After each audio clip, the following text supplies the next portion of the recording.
no right to no representation. Should you pay taxes on the money you get? Should you have to obey the laws, go to school like the law says, because you don't have any say whatsoever in those laws? What do you think? Should we allow you guys to vote?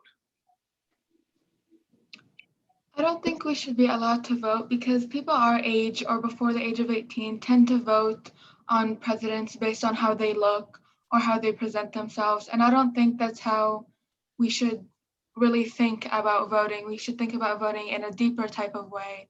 And kids aren't exactly thinking clearly now with school, depression, drugs, and I don't think teenagers should be allowed to vote yet.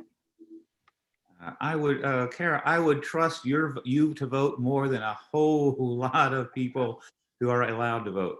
Amen, brother. Amen. Amen. Because all of because you have, I think I just saw the time, so I'm gonna because you have demonstrated today that you understand these issues. I I would entrust the Constitution and the future of America to your votes. You know, I mean, I know, anyway, I'm liable to get carried away in political here. So, so that was a great response. But I think we could probably, when I suspect when Mr. Miles and Ms. McKinnon were, and your teacher were, when we were young, at least when I was young, 18-year-olds got the right to vote. And woohoo, we, I remember voting, oh gosh, I think the first president I voted for was Jimmy Carter. Woohoo! And yet people just, a few years older than me, they had not been able to vote until they were 21 or something. People went to Vietnam who were not able to vote. So that's a big issue. I think we ought to really consider you guys as potential voters, and you guys, we ought to be listening to your voice more than you're giving yourself credit for. So thanks, great conversation, great discussion. And it was you provided a wonderful, wonderful way to start the day. I was a little bit grumpy, and now I'm charged up, have my caffeine, and I'm ready to rock and roll.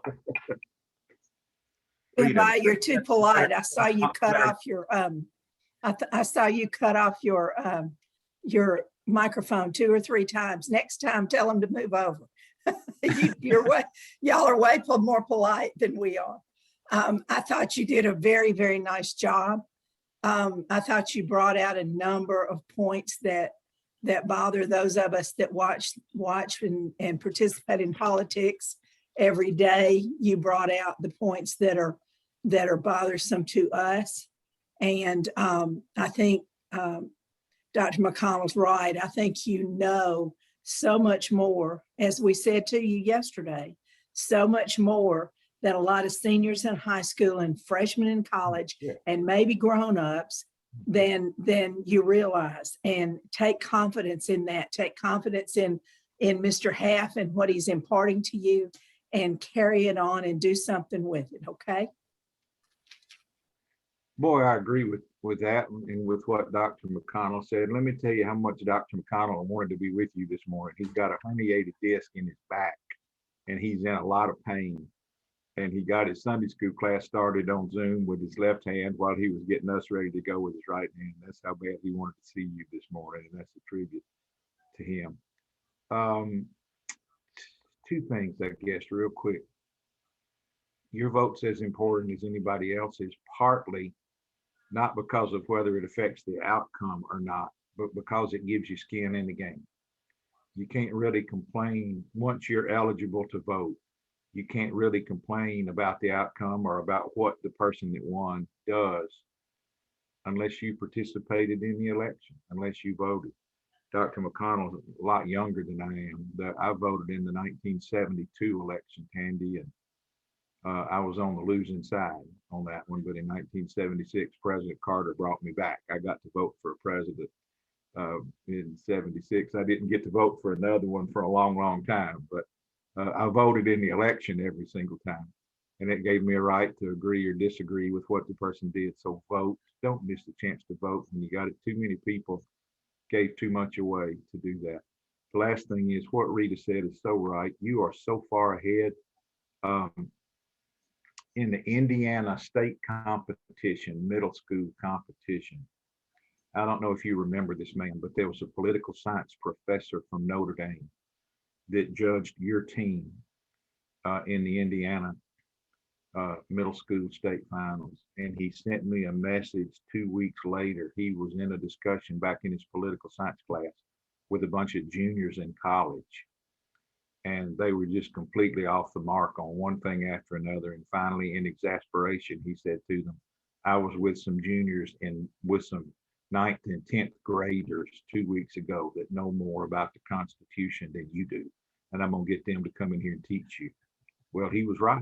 Y'all do know more about it, but that puts a lot of pressure on you to fix some of the things that are wrong. And there are things that are wrong with the system.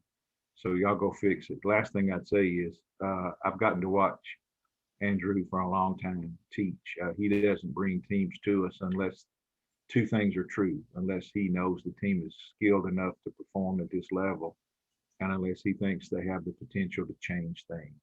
And so he must think that about the three of you to have brought y'all here to this. He's a wonderful teacher. Now, Andrew, your state coordinator, the jury's kind of still out on him. I'm not sure what to think about him yet. We'll have to see. For those of you who don't know who the state coordinator is, in the bottom right corner of my gallery. Yeah, Andrew, we just got to wait and see about Tim. We don't know whether he's going to be able to run with you or not, but since he keeps the score in all of these, I guess we got to be nice to him for all the rest of the day, I guess.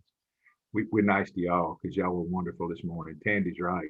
We were all sleeping groggy. Miss Schaefer and Miss McCannon and I are on Central Time, so it's an hour earlier for us. And y'all got us started on just the right foot. Andrew, you are doing great work, my friend. Great work. Thank you. And thank you to the three of them. We enjoyed it. Thanks, guys. Great job. Thank you so much for having us. Thank you. Thank you.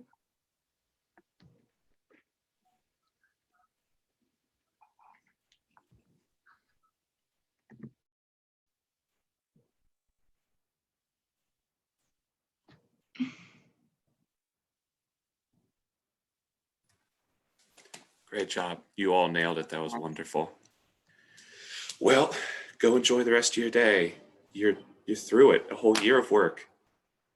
That's Although something. I'll remind you, this is your lifetime now. You must always remain politically engaged. And Yes, but this part's done. that was amazing. All right. I'll see you all on Tuesday. Bye.